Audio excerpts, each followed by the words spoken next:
Olá pessoal, continuando com nossa videoaula sobre Data Source. Então, na última aula nós paramos na definição do arquivo XML, ou seja, como eu quero formatar esses meus dados para que eles possam ser demonstrados então dentro de uma tabela, dentro de um grid view, né?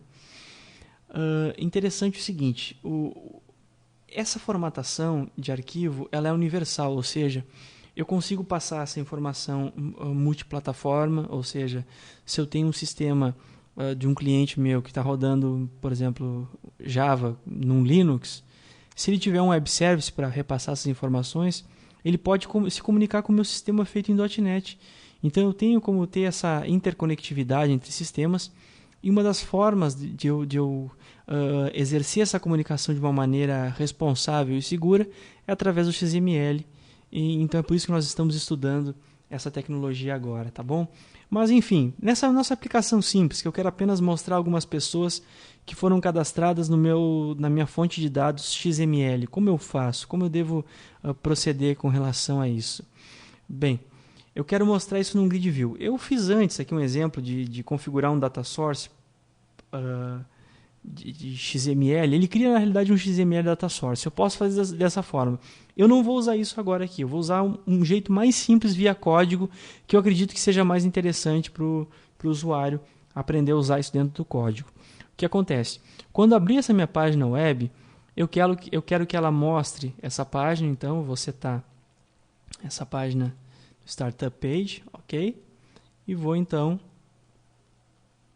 bindar esses dados, que é um termo que a gente usa, né? Ou seja, eu vou mandar esses dados, mandar essa minha tabela ler o meu data source e mostrar esses dados dentro da minha tabela, ok?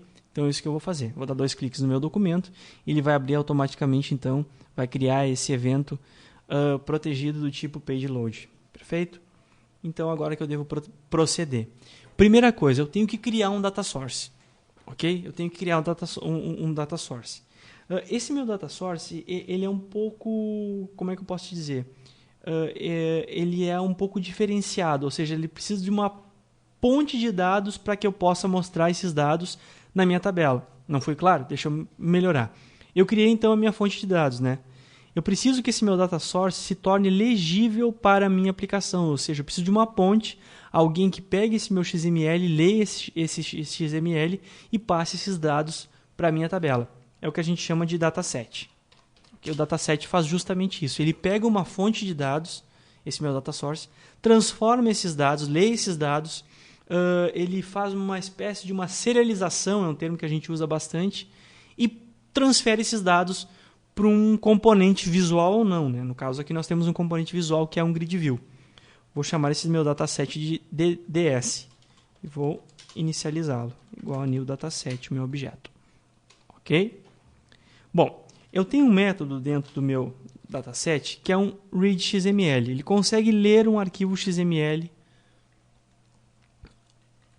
dentro de um string, nós vamos estudar isso depois, e em outras diversas formas de leitura. Nós vamos ler então o arquivo XML que nós criamos, que é o pessoas.xml, perfeito? Então tá. Como eu faço para ler esse meu arquivo? Eu preciso ter um endereço, porque você pode ver na assinatura aqui do meu método, eu tenho que passar uma string com o nome do arquivo, ou seja, o caminho onde ele está dentro da minha aplicação, tá? Pessoas.xml, deixa eu achar, tá aqui, ó. Tá no root da minha aplicação, eu preciso chamar esse arquivo então. Para isso, para que eu possa acessar esse arquivo, eu vou usar meu objeto request com o método Physical Application Path, que é justamente o arquivo de execução do meu diretório root dentro da minha aplicação, ok? E vou adicionar então com o nome do arquivo, que é pessoas.xml, ok? Pronto. Aqui eu tenho então o meu dataset lendo esse meu arquivo XML e transformando ele de alguma forma num formato de dados compatível com os meus componentes visuais. Que componente visual que eu tenho agora? Um grid view na minha tela, né? Eu tenho um grid view, eu preciso mostrar esses dados dentro do meu grid view, ok? Então, o que eu vou fazer agora depois que eu li essas informações dentro do meu dataset? Agora eu preciso, então, bindar esses dados, ou seja, transferir esses dados para a minha tabela, para o meu dataset. É sempre assim que vai funcionar a leitura de dados. Mais adiante, quando nós estudarmos acesso de aplicações a bancos de dados, justamente vai ser um exemplo muito parecido. Então é bastante interessante o aluno ter esse exemplo simples e prestar bem atenção e ter calma para aprender como funciona um direcionamento de dados, para que depois, quando tiver que trabalhar com aplicações mais possantes, que tenham acesso de dados mais complexos, ele tenha mais facilidade, inclusive no seu dia a dia, no seu trabalho, não tenha muita dificuldade para interpretar tais situações dentro das aplicações de maior porte. Perfeito? Então tá bom, vamos lá. No meu grid view, tenho então meu grid view, ok? Eu vou dizer que o data source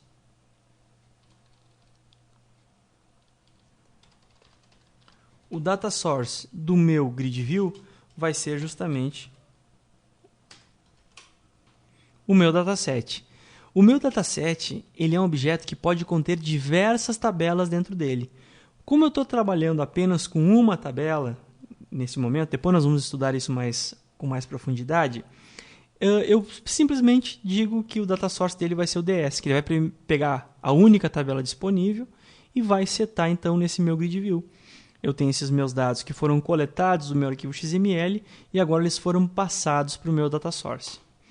Bem, o .NET também tem uma outra característica peculiar, que é justamente a necessidade de você dar um comando de execução para que esses dados possam ser repassados de um lado para outro, vamos dizer assim, de uma camada para outra. Dentro do meu grid view, eu preciso dar o comando databind, que serve para popularmente bindar os meus dados. Vamos ver na definição do método aqui, você pode ver. Ele dá o bind dos dados para o controle, ok? Então, ele faz com que essa comunicação se efetive, é como se fosse um execute. Então, ele dá um execute, os dados que estavam no dataset, então, nesse momento, foram passados para o grid view. Com o que eu tenho até aqui, eu tenho que ter, então, esses meus dados do meu XML aparecendo dentro de uma tabela. Então, vamos debugar a aplicação para ver se isso está realmente acontecendo. Vamos lá. Está aí. Minha tabela, então, com os dados do meu XML. A grande sacada é que, se eu acrescentar mais uma pessoa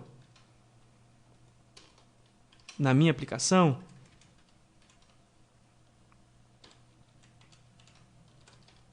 colocar um Dalton de 50 anos do Rio de Janeiro, quando eu salvar esse arquivo XML, eu tenho essa minha fonte de dados já disponível. Eu dou apenas um F5 na minha aplicação e esses meus dados já estão sendo lidos novamente, ok? Então essa que é uma facilidade de eu trabalhar com o arquivo XML. XML é apenas uma fonte de dados.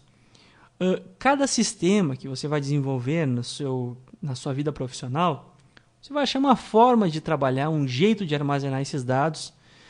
Se são dados que precisam de transferências de uma camada para outra, enfim, você vai decidir isso no seu dia a dia. Aqui nós estamos, de uma maneira educacional, aprendendo como manipular essas formas de dados. O que importa, e que o aluno tem que ter na cabeça isso dia após dia, que não interessa o tipo de dados que você vai ter. Se esse tipo de dado é legível para o .NET, ele consegue interpretar e demonstrar esse dado da mesma forma dentro de uma tabela. Eu poderia ter esses dados representados dentro de uma tabela do Axis, dentro de um SQL Server, de um Oracle, de um PostgreSQL, por que não? De um MySQL ou qualquer outro tipo de banco de dados que consiga ler o DBC, por exemplo. Eu tenho então como mostrar esses meus dados dentro de uma tabela. E é essa ideia que eu quero repassar nessa aula de uma maneira bastante forte, para que o aluno entenda o que é um data source. É uma fonte de dados que serve para alimentar os nossos componentes visuais na tela, ou enfim, componentes que manipulam esses dados, que precisam fazer alterações, enfim, precisam manipular esses dados dentro da minha aplicação. É um conceito bastante teórico, mas eu peço paciência para que os alunos estudem isso e deem uma corrida atrás desse tipo de situação. Tá bom? Existem outras formas, diversas formas de se bindar dados dentro de uma tabela. Eu estou fazendo o que eu julgo ser mais simples, que é uma forma bastante simplificada e bastante universal, ou seja, você vai usar esse tipo de formatação de criar um dataset simples e mandar ler informações ou pegar informações desse dataset inúmeras vezes dentro do seu aprendizado de ASP.NET, enfim, de C#, o que for, dentro da plataforma .NET. Ok? Para encerrar nossa aula, então, fica uma dica interessante. Dentro dos wizards, do Grid View, você tem o auto-format, né, que são formatações já pré-definidas para a sua tabela, para que ela então não fique com um aspecto tão feio, né, na imagem. Então você tem como formatar a sua tabela para que ela fique bonitinha, né? Então, claro que você pode personalizar essa montagem, mas existem algumas dicas de formatação que são bastante interessantes para que essa aplicação fique decente na tela, né, e fique legível para o seu cliente. Ok? Então aqui eu tenho os meus dados já mais organizados. Observem que no cabeçalho da minha tabela, justamente ele pega o título das minhas tags XML e seta nesse cabeçalho de maneira bem interessante e eficiente. Perfeito? Então, com essa aula, o que se espera é que o aluno então comece a entender essa forma de conexão de dados de um ponto a outro. Tá certo? Pessoal, muito obrigado pela atenção, bons estudos a todos, vamos nos esforçar e até logo. Obrigado.